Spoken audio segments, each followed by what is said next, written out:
There are so many ways to approach a conversation that I'm about to have with Maur Stringer and Cynthia Mompoint. And I'm choosing to speak to them through the lens of Black History Month, because they are a husband and wife team. They are Black, they're in the cannabis industry, and Maur is a self-described survivor of the war on drugs. And Cynthia is an activist. Cynthia is somebody who's written about the inequity and the misinformation that comes out around the laws that are in place with regard to the cannabis industry and Black people. We have a great chance today to really unpack some language out there about what's legal, what's not, who's thriving in this new industry, who's not thriving. We can also talk about this product, which is really interesting. And I want us to get into sort of the muddy area of cannabis legalization and how some entrepreneurs are thriving and some aren't, and the reasons why. So, Maur and Cynthia, thank you for coming to Swell. And I have a lot of questions with regard to how we support this industry as consumers, just like we support others industries because we like where they come from and like who they are. It seems like the Shakti Green Lit is a lifestyle brand that's really about expanding one's quality of life to include THC and cannabis. And it's a big pill for some people to swallow. No pun intended. So I want to start in this space. I want each of you separately to talk about cannabis from your perspective and the misinformation around it and your history with it. Let's start there.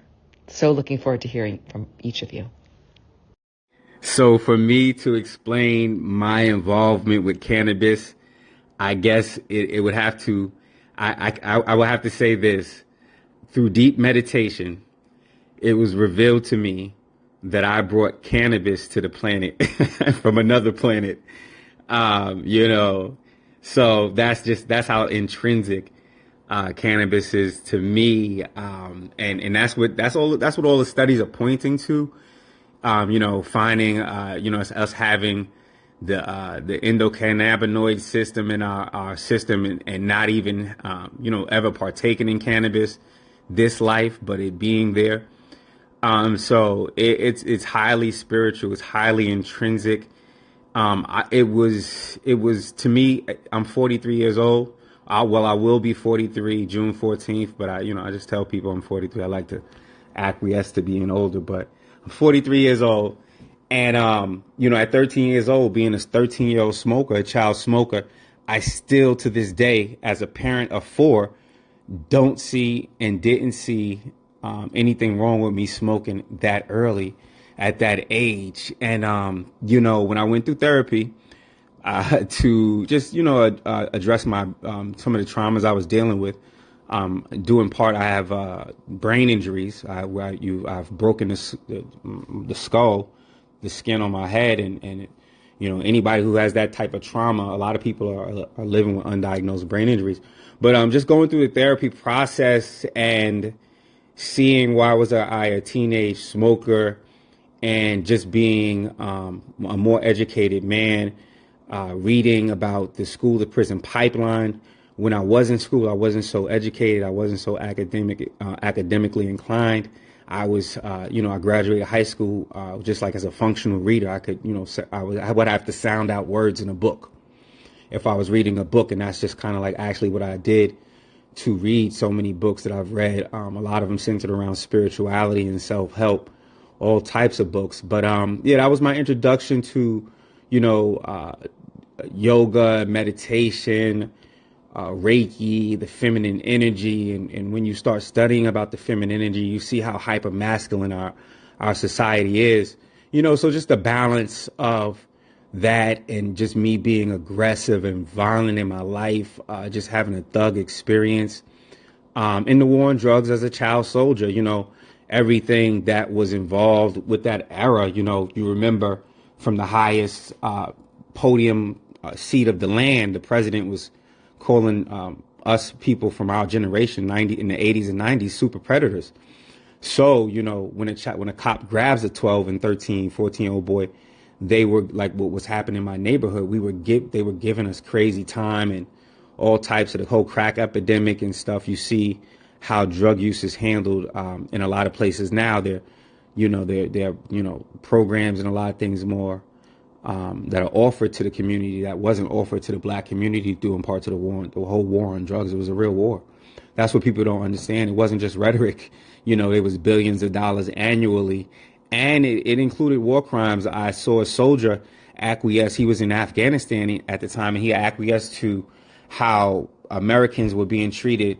He was like, he had a guy walk up to him with an AK-47 on his shoulder, and the dude walked all the way up to him within, punching distance and was asking questions and stuff. But he couldn't just shoot the guy because he had an AK-47. And at the time, we were being shot and killed in the streets of America with no weapons on. Oh, I thought he had a gun. It was a cell phone. And he was saying, being a soldier in a war zone, just somebody having a weapon wasn't a reason to shoot somebody. But in America, in this war zone, this is what black Americans were dealing with. And those are genocidal conditions that we were dealing with, those numbers. If you look at those numbers, and that's what we acquiesce to when we look at the war on drugs and all of these things. And it's like, wow, before getting into the legal cannabis space, I wasn't an activist. I just was a hustler. I was an entrepreneur. But when you get in this space and in this emerging market, it's so evident what the crime was and who was the victims of this crime. So I don't think it's being a victim or victimization. If you just talk about what happened to you, I don't classify that as victimization. But some people will try to shame you for not talking about it. But I think the exact opposite needs to happen. I think people need to talk about it and hear the stories of what this was all about. Maur, great to hear your voice and be dropped into your truth. And I know Cynthia's going to join us, but I want to just keep on riffing with you about this. I want to talk about legitimacy for a second and legalization and all these words that are supposed to fortify someone's direction as an entrepreneur like yourself. And I want you to take me back to the day that you decided to build Shakti as a company and drop us into that moment and what you needed to do and what walls did you run into? Specifically, did you feel at any point as a black man that this was going to be harder? And build language with us around that. Like, what was going on for you? What made you feel that way? I know there's a larger, stage to look at, but let's just look at your moment when you said, I'm doing this. What are the roadblocks? What's going to happen for me? Who's going to champion me? And just take us right there in those early days. And I know your early days now because you're launching this great product, but before this box became it became something we could hold and say, here's a product. There's a lot of steps before that. So take us back to those moments. I'm really interested. Thank you. Hi, Maur. I'm Jay Maur. Dude, I totally agree with you about what you just said at the end of victimization. Dude, talking about our history and talking about what we went through and how we got through it is literally wisdom. I mean, that's how we even know remotely anything about our ancestors. That's how we know anything about our grandmas, our great-grandmas, and our great-great-great-grandmas. Those stories are passed down because they talked about it. So I love that definition of that. And man, thank you for everything that you said in the beginning of this about the spirituality and how you found it and just being so open. I am very afraid to really openly talk about some of the things that I believe in. So for you to say in the past life that no, you brought marijuana to this world, I totally believe you. That's where I'm at in my journey, where if someone says that, I completely believe you. So one, I want to say thank you. It's an amazing flower. It helps so many people. It's helped me in so many ways. Once I learned how to use it correctly for myself, and I really want to point that out because it varies from different people and how people can find the benefits of marijuana for them. But I definitely have found a way where it really does benefit me, and it helps me. And I wanted to say thank you. Thank you for working so hard to make sure that this medicine does not go away. Because it really does feel like marijuana and psychedelics are kind of like the last, like, little hints and clues of what humans are really capable of doing. You know, we've only experienced what we can do with our physical bodies. And it's great, you know. A lot of people profit off of what we can do with our physical bodies. And there are a lot of people who profit on what we can do with our spiritual minds, and there's a lot of people who can profit on what we can do with our intellectual minds. But, you know, when you kind of like take that all together for yourself and you're able to use it and experience it for yourself, and yeah, I'm really thankful because, you know, I do believe that cannabis, not only being used, you know, for the help of nausea and vomiting, AIDS, it's used for neurological conditions. It's used for mental disorders. It's used for pain. And, you know, and these are all coming from, you know, Mayo Clinic and, you know, Bernard Hopkins, or not Bernard Hopkins, I don't know why I said Hopkins University. You know, all coming out and just saying like, hey, you know, think about marijuana that we believed for so many years is incorrect. And, you know, we're finding out why we were told this. And, you know, it seems to us waken a generation of going like, well, what else have they lied about? What else have they kind of, you know, took away? So because of that, I am very thankful for people who learned the talent to grow such a sacred medicine. I'm very thankful for everybody who has laid down their lives and who have given up time to make sure that this medicine stays here. So thank you so much. There's something else I wanted to bring up. Oh, as far as your spiritual journey, you know, you said the word Reiki, which, you know, I listen to keywords every now and then, and those are one of my keywords. So I have a question for you. I will use cannabis when I do yoga. I find it to help me relax and deepen my stretches. So my question to you is, are there any ways that I can go learn either online or maybe even through you, hopefully through you? Are there any ways that I can learn to use marijuana in a much more meditative state? And if you'd be willing to teach me or show me or direct me in a way, or tell me if that's just not something that I should probably do. I'm totally open to your wisdom, and look forward to hearing back from you. Wow. So first of all, thank you for having me at this platform. This is a super cool platform. Shakti. Man, this is such a loaded question. I can take it so many different directions.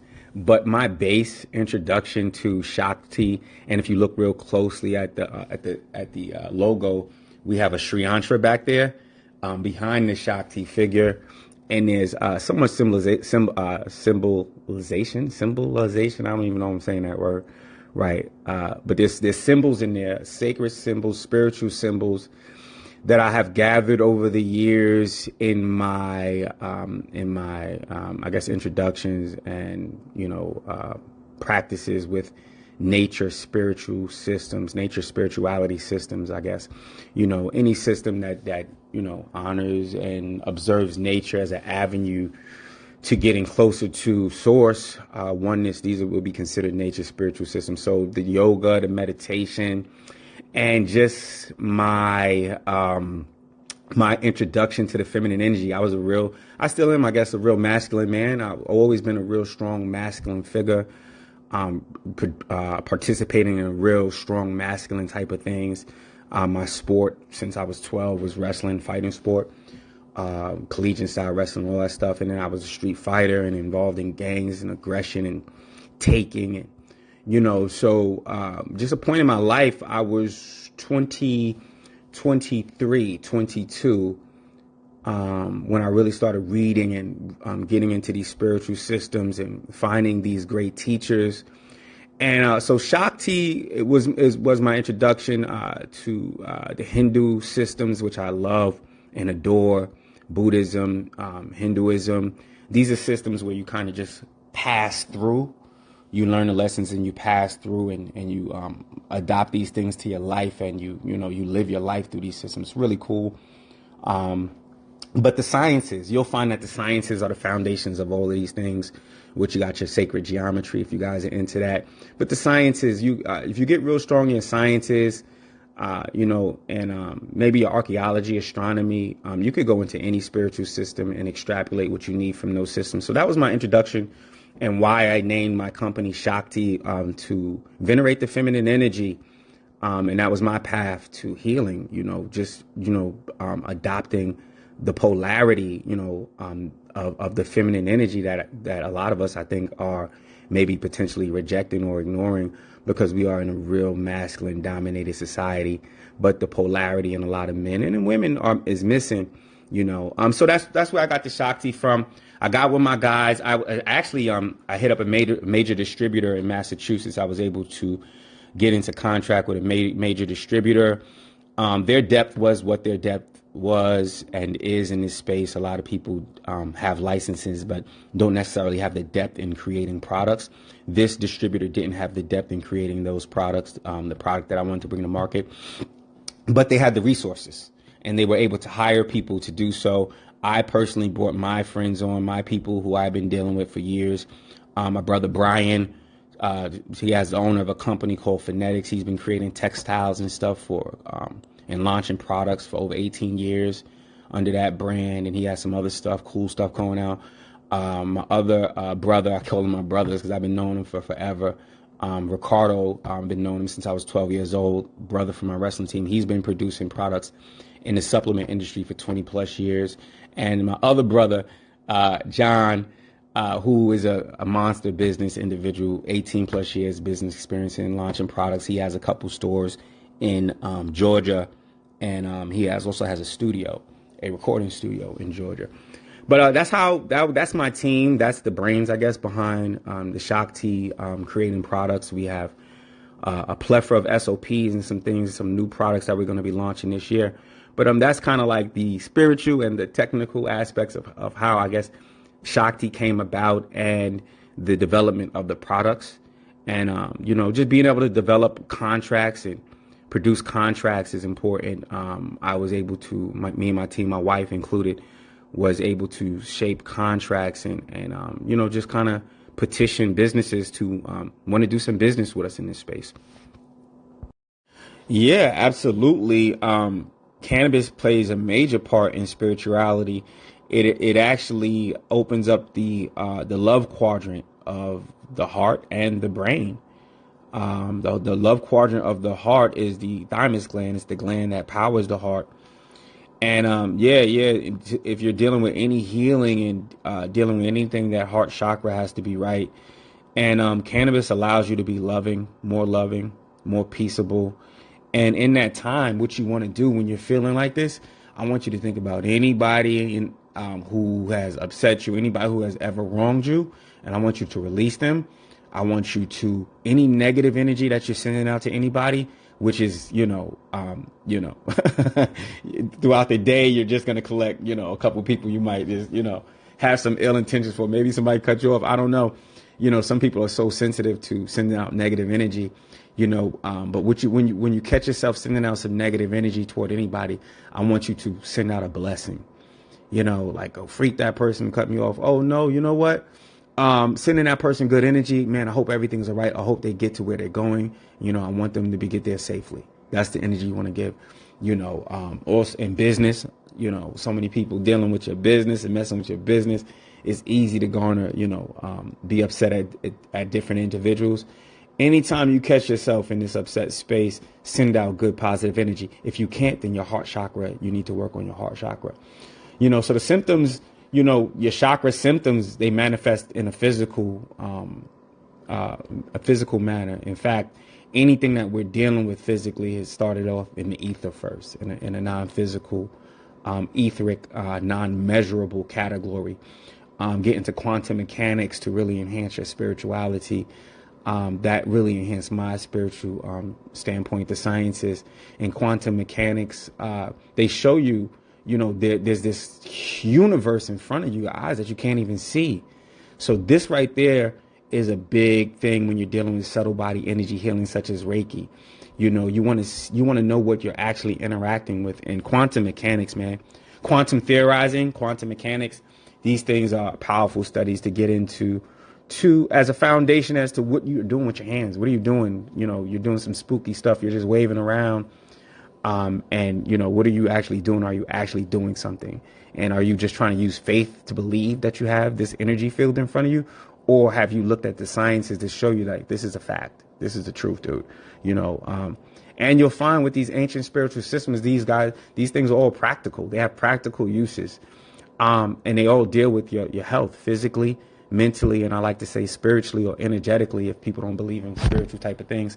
If you come from a science type of thing, it's the spirit, the essence of what we can't see is the energy, and the backing of the energy is the unquantifiable. And I love science, man, because it gets us to where we can be and where we can't. It gets us to the end of what we can see. Science isn't the end all be all, but science is the exploratory avenue we have as in humanity to experience as much as we can experience. And quantum mechanics pretty much gets to the end. Quantum theorizing gets to the end. You get down to the quantum particle, and they can't measure or see what the quantum particle is made of, and it flexes in and out of our experience. It doesn't obey, the universal laws, but it upholds them and it maintains them. So if just for a fraction of a second, the unquantifiable matter ceased to hold our environment together, we would all dissipate instantly. So here it is. You have this thing when we look at under these microscopes, these powerful microscopes, you have this thing that's not obeying the universal laws, that it's holding into structure for us. So that shows us that these universal laws, gravity, everything else like that we're dealing with only pretty much pertain to this realm, time, and all of these things. But yes. Another trick that I do for Reiki is do your Reiki in the shower when you're wet, or and if you're wet and in front of a mirror is even better. It enhances what you're doing. A mirror is truly magic.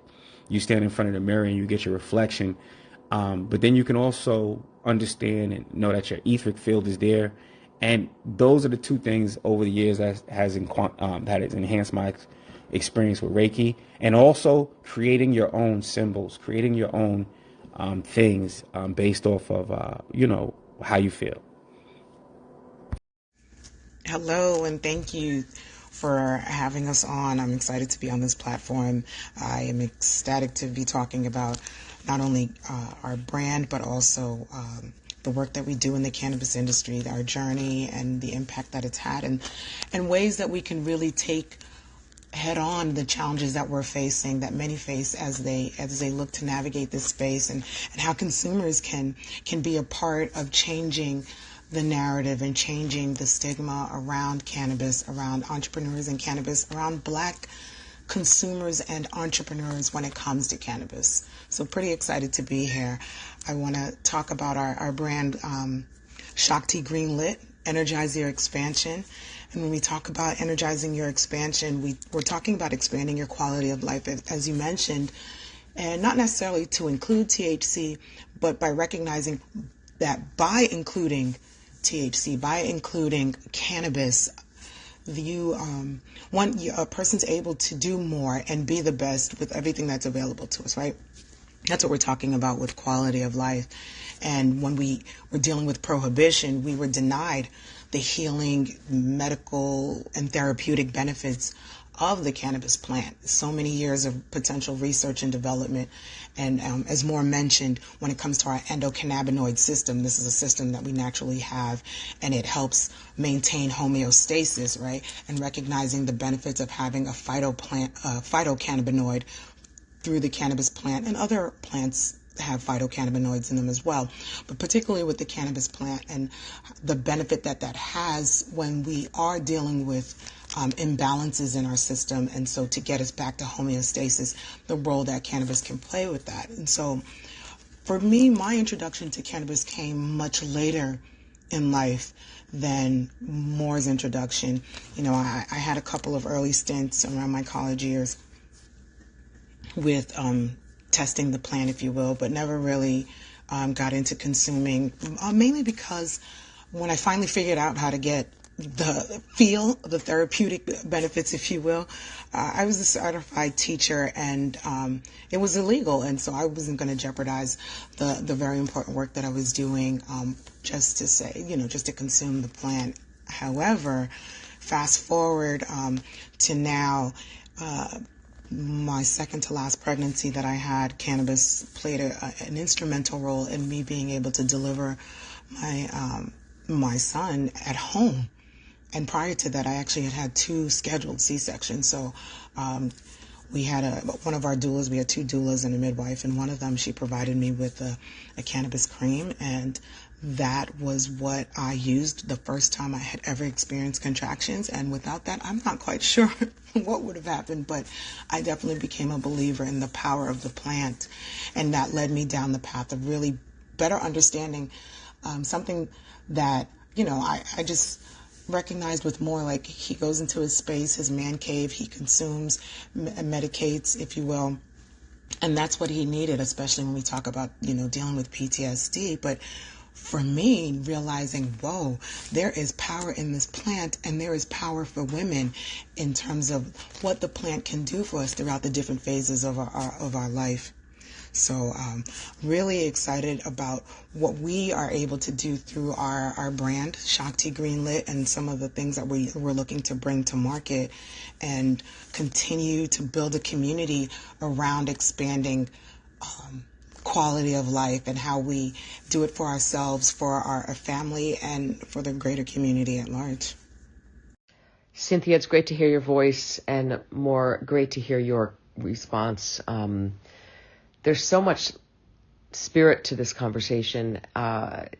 You two both prove that life can be experienced at so many different levels when it comes to deciding to make an impact in the world. You have the layer of, the human body and how we interact with this actual product, the spiritual component where we connect to a larger consciousness, and then the realm of entrepreneurship and the marketplace and legitimacy and regulation, and it's all one big circle, and I'm really looking forward to blowing this out. Cynthia, with regard to the conversation you had with yourself around being a teacher and not wanting to threaten your position by using a substance that might have connected you to something that was perceived as illegal or nefarious or something, that would get in the way of your path in that career. I have such compassion and respect for your decision, and I can't imagine how frustrating it must have been for you as you discovered its importance. And then in your experience as a mother giving birth, I feel like I want to do a whole other swell on the female body and cannabis, and the experience of being a woman who is pregnant and needing to make some decisions around using this a form of this to help with that process. It seems complicated and important, and I think it probably deserves its own conversation. So definitely putting a pin in that. But to the extent that we want to celebrate Black cannabis owners and acknowledge the journey, you have been involved with regulation and legislation and activism specific to Massachusetts. Can you tell me where you feel the industry is right now? If someone came to you and said, hi, I want to start my own cannabis company. I'm a Black woman. I have a certain amount of support in cash, but do you think I should get involved? Let's speak to Massachusetts right now since you're there. But what advice would you give somebody, and what reality check would you give them, and how would you guide them given the reality of your life and Maur's life and the two of you navigating this world? Because I want to really expose what we can do to right some wrongs in terms of what's on the page versus what's actually executed in the marketplace. Because I feel like the opportunity here is to say, you've been in the trenches, you've been in the language, you've been in the history of this industry, and you're out there as an entrepreneur. How can you give us a temperature reading of what's now and what's possible and what you hope to affect change in, and how you can bring other people into the marketplace to thrive with equity? Yeah. So before I jump into Massachusetts, I want to elaborate briefly about the mind state in my young adult years. You know, I am a first generation Haitian American, and I make it a point to bring that up because as I grew up in the 90s under the DARE program, you know, the stigma for so many people who were alive during that era was strong then, and it's still strong now, right? So it didn't matter that I got high, and it was an exhilarating experience, you know, and I was ignorant to the benefits and didn't have the access of information that we do today, you know, and the plant was illegal everywhere. So at the time, Colorado had just issued their first medical marijuana laws, and so my counterparts from Colorado were much more lax. They were also they were white and jokingly chatted about the fact that, yeah, consumption isn't an option for me or any of the other black folks, and I think they're Latinos that were there, because we were 10 times more likely to suffer greater consequences for it than them. We were in the same state under the same laws, but not subject to the same laws, to the same enforcement. So I had made it that far without it. I was missing anything. You know, little did I know how beneficial cannabis could have been to assist me with the excruciating menstrual cramps I had and so forth. But to your point, that's for another swell. So now, fast forward to legal Massachusetts. Entering the cannabis market is challenging for anyone, regardless of who you are, what your resources that you have access to. It is challenging between the regulations, the capital, and in the case of Massachusetts, the local politics. It's a serious endeavor, and many people jump in and then they realize how deep the waters are. Having the grit to persevere, that's not something that's universal. And so in my conversation with any entrepreneur, it would be that this is not a sprint. It's not even a marathon. It is a trek. And you have to know what your goal is before you even start. You know, when you look at Massachusetts, it's no longer the young, green, newly regulated market that it was 4 or 5 years ago. The rush pretty much has subsided in a lot of ways. And unfortunately, for many entrepreneurs who thought they were going to be a part of that wave, that time has passed.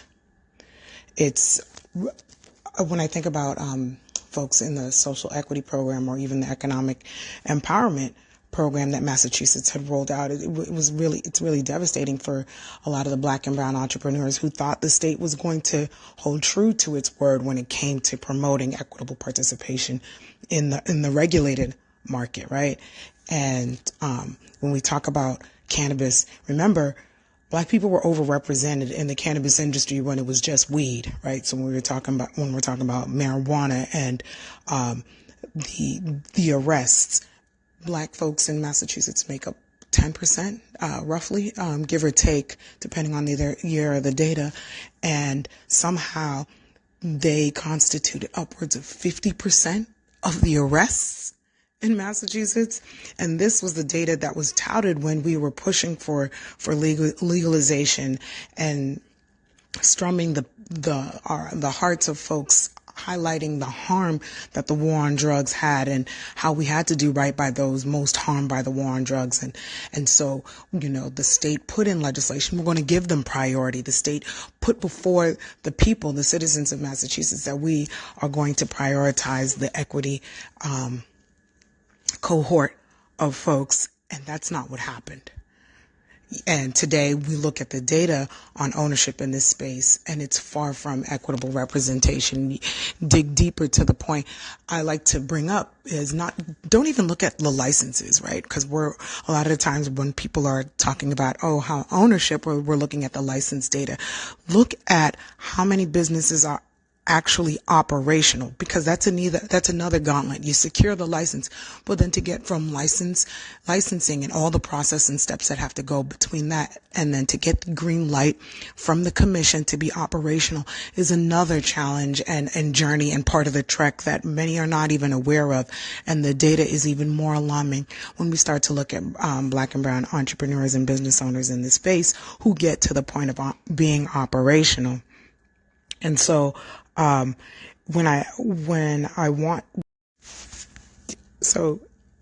addition, entrepreneurs entering this space, needing to have a long-term plan with the short-term goals, I just add that they be prepared, to advocate, and not just for yourself, but for others who are or will be in the same position, facing similar barriers. If you figured out how to get through, but you didn't create a path or a blueprint for others as well, what have you really done, and how far do you plan to be able to go? Relationships are important in this space. Networking is good, but not just for the connection, really for the growth. And that means for entrepreneurs, particularly I'm speaking to Black entrepreneurs coming into this space, it means showing up as your authentic self, not acquiescing to corporate, or mainstream or status quo, because that's not what we want, and here we have an opportunity to change that. And so showing up, creating space for yourself and others like you, Black entrepreneurs, especially those who've had this relationship with the plant before it was legal, need to remember that we bring the culture, and not just as consumers. We have the opportunity to bring that as producers, as owners, as leaders, as decision makers. And so it's important that we show up as our authentic selves in any of these spaces, which you obviously have to know who that is first, but doing so really has the power to do a lot of good, not just in many ways, not just in terms of the healing aspects of the plant or the therapeutic aspects of the plant, but really making changes in how we do things in general as a society. Cynthia, I really enjoyed the framing of this conversation and your response, and I'm really interested in the access points for people to understand what they can do to feel their sense of agency and being protected by laws to help guide their own entrepreneurship. Are there resources that you can point to, or are you the person they should be talking with in conversation about this? Because I feel like there's a lot of silos happening. You're an extraordinary example of someone who's popped out of your own lane to speak. But I feel like there's just a disconnect in terms of rights and of opportunities and of feeling emboldened to just jump into the space and not be tethered by any past storytelling that has nothing to do with what's possible in the future. Are there resources available? I know you've written a few. Can you point to them? Maybe in the description you can link, but also I guess being a Swellcaster is one way to do it, just to invite people to conversation here and promote it so that people can be in conversation. Do you feel like there's not enough conversation, and is that sort of a goal for you along with all the other obligations you have? I'm just curious, and thank you so much for your contribution here.